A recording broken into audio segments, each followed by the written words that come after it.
What is the number of the population in Artsakh? Maybe 200,000 or 300,000. After the war, Azerbaijan takes 75% of the land. How many people become refugees? 60 to 80,000 refugees. 5 to 7,000 people have been killed. Around 200 prisoners of war that have not been returned. Everyone has lost someone. Everyone has been affected by this war very heavily.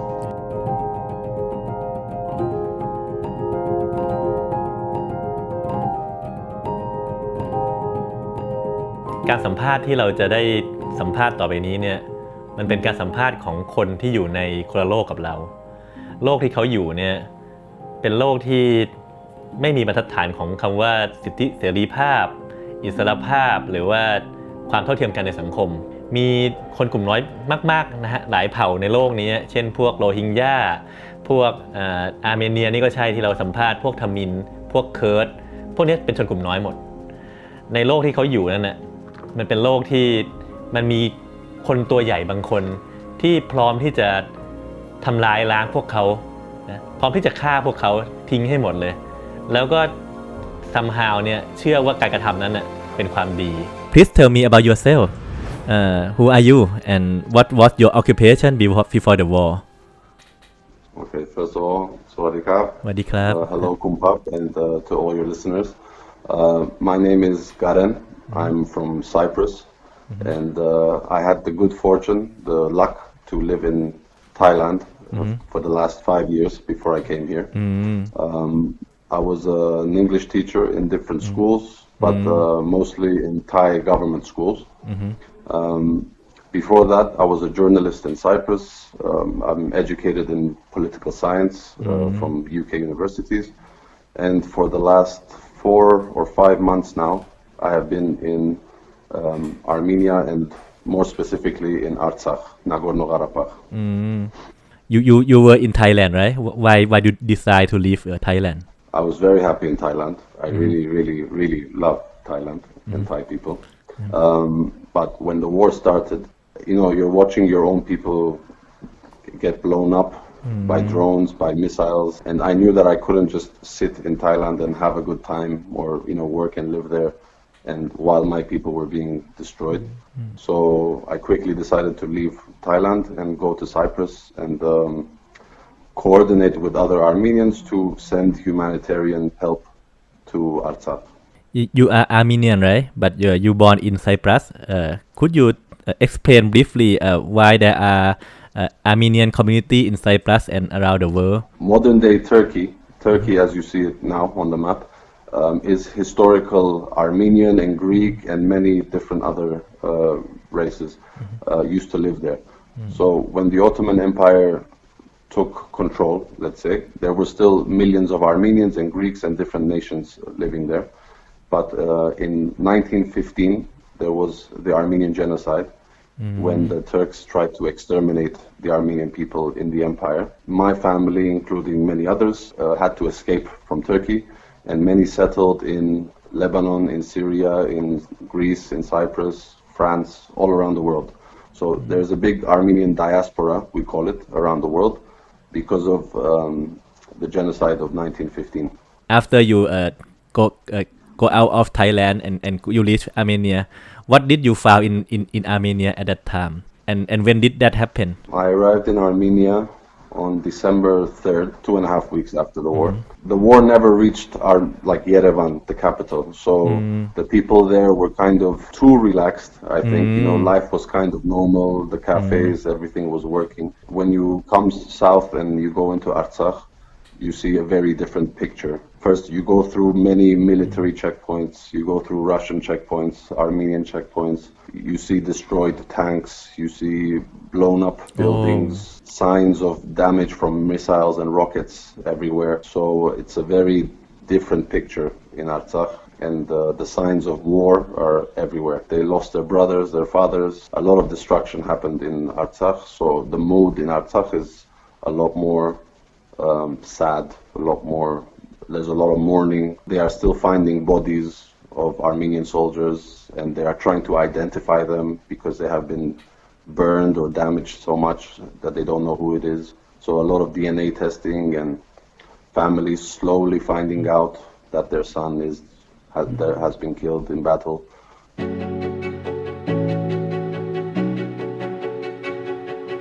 Could you briefly explain the background of the war, the Artsakh war? It's a bit of a long history, but I'll try to be very brief. So Artsakh is a historic Armenian area. There's been evidence of Armenians in Artsakh for over 2,000 years. There was a Armenian Republic for only 2 years, from 1918 to 1920.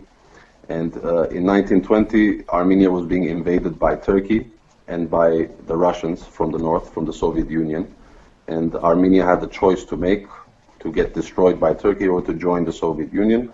So they joined the Soviet Union.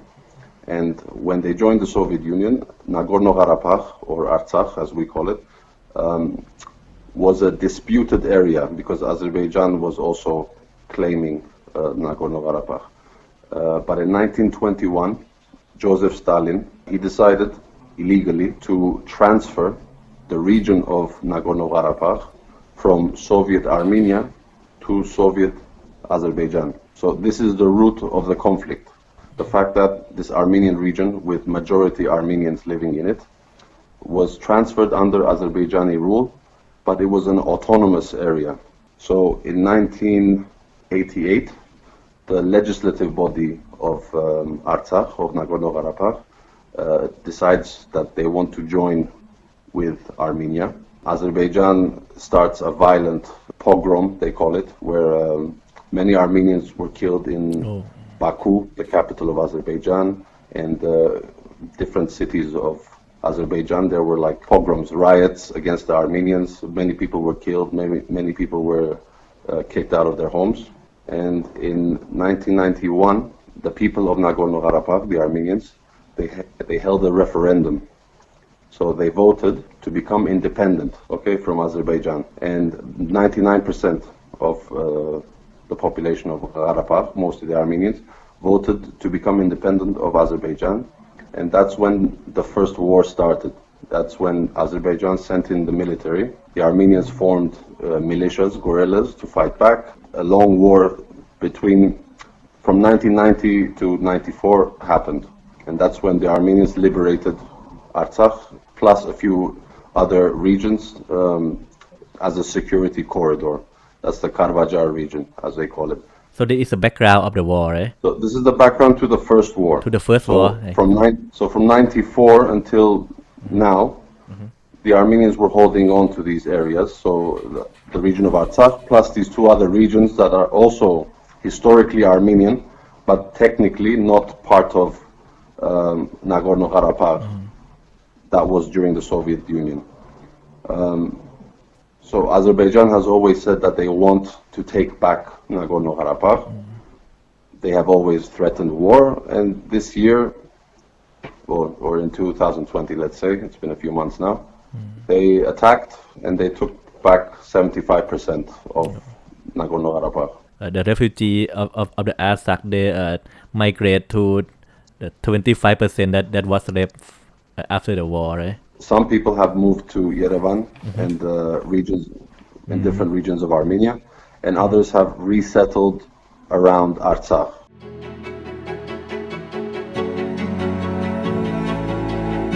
And what is the current situation around you? Are there still conflict? Are there still fighting around you? There's no fighting at the moment because there's a lot of Russian peacekeepers that I believe they are guaranteeing the security of this area. It's a really difficult situation because they are literally all around us. Yeah, they have taken many strategic heights, mountains. A lot of the strategic areas are occupied by the Azeris. There are no clear borders.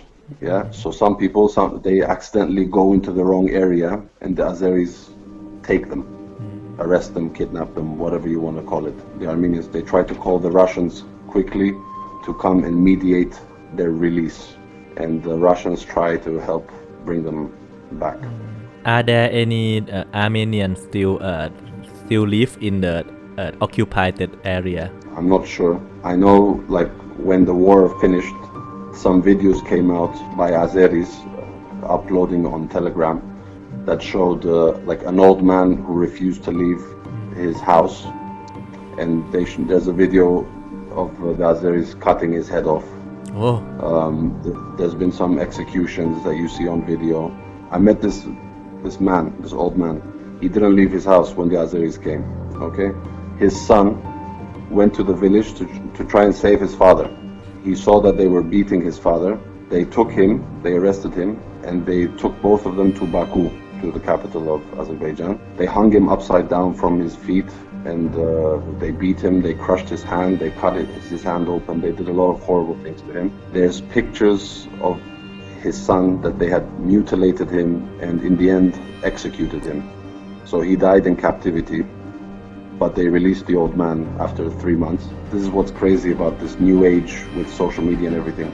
The family has pictures of their son with a burned hand and beaten and dead, and they share this stuff on social media, you know. So the Armenians, they go through social media and they see their family members, or they see their old house that now the Azeris are inside. It's very sad. Right now you said that the Russian is protecting you. They are the one who mediate between the Azerbaijan and the Armenian. So please describe the situation. Are there still active Armenian soldiers, or all of them are already Russian? Artsakh has its own army, the Artsakh Defense Army.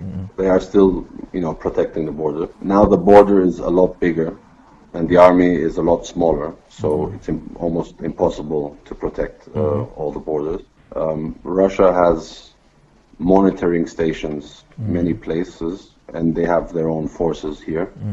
So they're not everywhere, but they are monitoring the situation. They're in key areas. You can easily say that if the Russian peacekeeping forces were not here, there would be a lot more happening.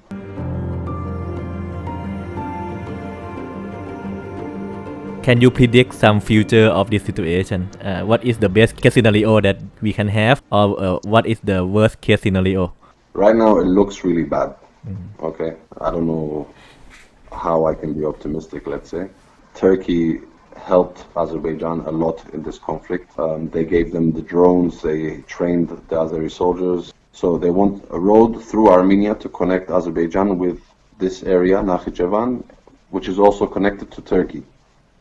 So this road would connect Azerbaijan with Turkey and oil and gas deposits in the Caspian Sea. So I believe this is what Turkey wants. This is what Azerbaijan wants. It will create a very strong Turkish union between the two countries. And that's bad news for Armenia and Russia. Their president, Aliyev, he repeatedly says in the media that Armenia belongs to Azerbaijan, that Armenia is historic Azeri land. You mean the Armenia as a whole country, as a the other one is belong to Azerbaijan, right? Wow. Yes. Because at different times in history, in recent history, Armenia was not independent. So the Ottomans had different areas and stuff like this. Everyone can take one little piece of history and say, oh, historically it's theirs. But Armenians have been in this area for thousands of years, and the Turks and the Azeris, they came from further east. Again, no one is really looking at history at this point. They just say what they want. They claim that Armenia is occupying their lands. Same with Artsakh. So really it's about the power of might.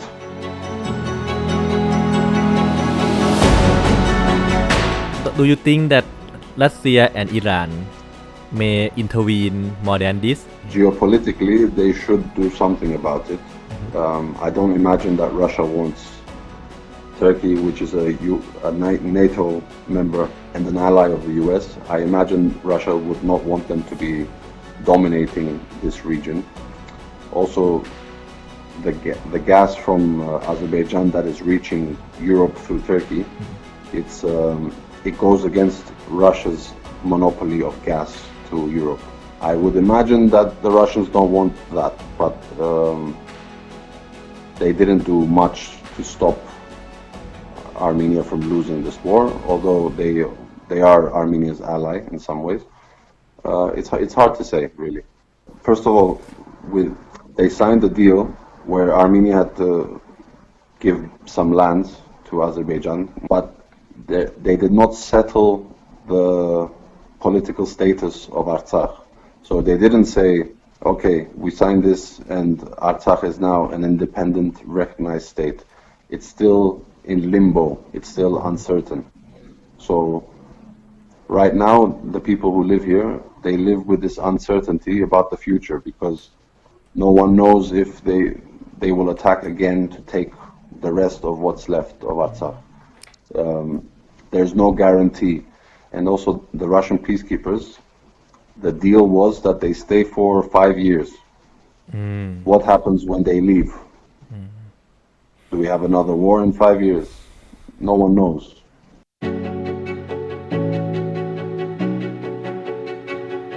What is your mission in this war? So we came here with no official organization. It's me, one friend, and we were 3 in the beginning, now we're 2. We came to see how we can help. When we arrived here, we saw that they needed immediate humanitarian assistance, and until government help slowly arrived. We found suppliers for food. We would bring a few tons of food.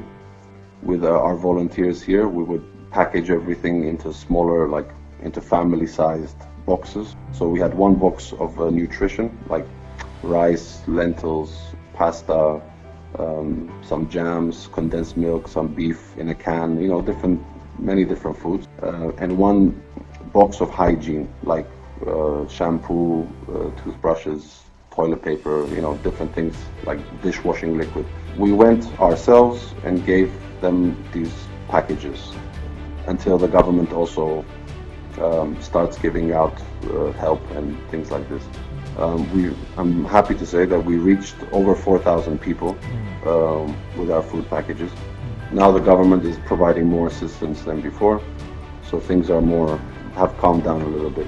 We also had another project. We got warm winter clothes and school supplies, and we gave them to children of refugees. So many kids have lost their homes. Now they live in different villages and towns.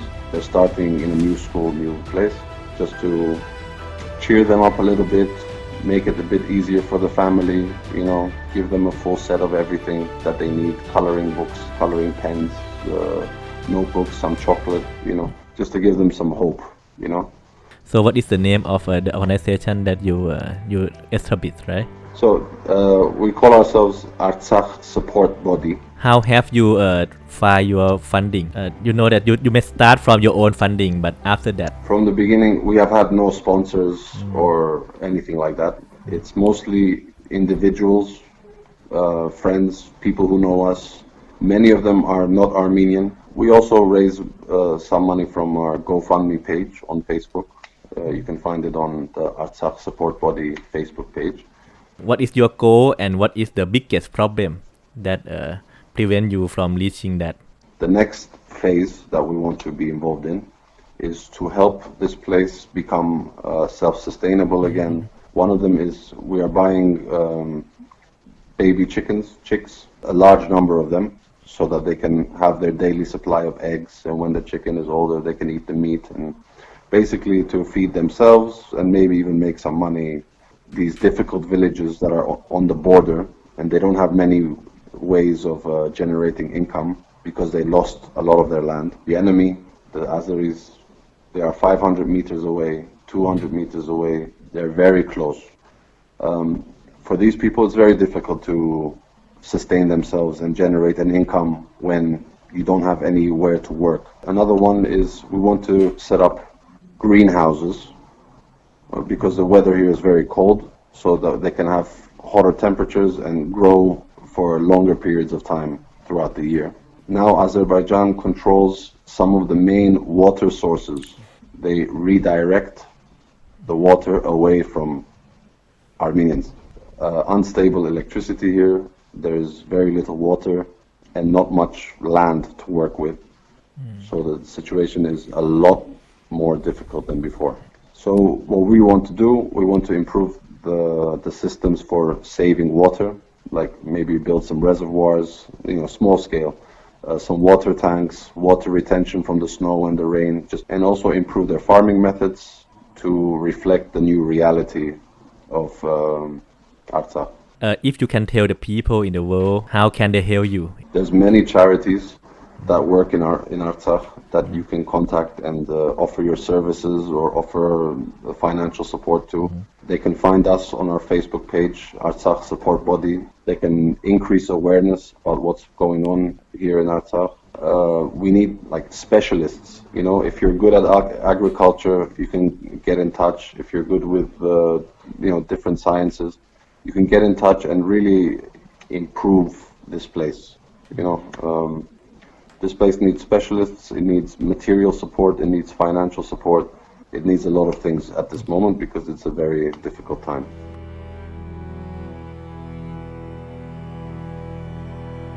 Are there any things you want to tell people here? Are there anything that I haven't covered yet? Maybe about the children. Are there anything more about children? This is again a sad thing. It doesn't bring me joy to say this. Like when we were giving school supplies and winter clothing to children, like refugee children and things like this, we were going to different schools in Artsakh. And you walk into a classroom and you ask them, oh, what do you want to be when you grow up? You know, a classic question for a child. An 8-year-old girl stands up and she says, a sniper. Oh. Another boy says, a soldier. Another boy says, a peacekeeper because I want to stop the war. You expect to hear a doctor or one girl said a nurse because I want to help treat the wounded soldiers. The kids are obviously very emotionally attached to what has happened. It was very sad to see that it's all the sad effects of war affecting their family, them losing their homes. There was one kid, like you can see the occupied village, like it's all the mountains around us. And he points to this village in the mountain and he says, oh, that's my home. That's where I used to live. I want to go back, and you know that it's now an Azeri village. He can, from his new school, he can see his old home and he can't go back. It's for a small kid, that's a very difficult situation. They're not allowed to play behind the school because it's dangerous. There's many mines or unexploded bombs, things like that fell during the war. The school itself was damaged during the war, so you come in on the left wall of the entrance, it's just full of shrapnel from an artillery strike. There's a hole in the floor. The school was targeted for destruction. This is their reality. It's hard for anyone to be optimistic in this situation.